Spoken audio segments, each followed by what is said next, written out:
সুইডেনে এক ব্যক্তি প্রকাশ্যে কোরআন পুড়িয়ে অবমাননা করেছিল, তাকে গুলি করে হত্যা করা হয়েছে। কোরআন অবমাননার শাস্তি কি হওয়া উচিত এবং তা বাস্তবায়নের পদ্ধতি কি?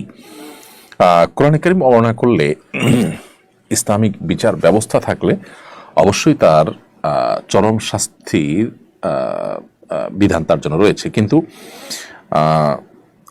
যদি কোনো ব্যক্তি সে অমুসলিম হয় এবং এ ধরনের ঘটনা ঘটায়, তো সেক্ষেত্রে মুসলমানদের জন্য সেখানে শরীয়ত আইন না থাকলে আইন হাতে তুলে নেওয়ার সুযোগ আসলে থাকে না।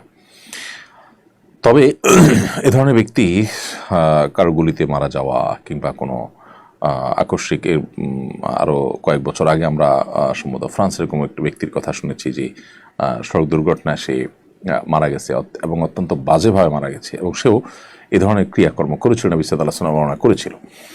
তো এগুলো তাদের প্রাপ্য, দুনিয়াতে আল্লাহ তাআলা খুব কিঞ্চিতই আমাদেরকে দেখান। এর আসল প্রাপ্য, আসল শাস্তি তো জাহান্নামে হবে। আল্লাহ তাআলা আমাদেরকে রক্ষা করুন সেসব থেকে।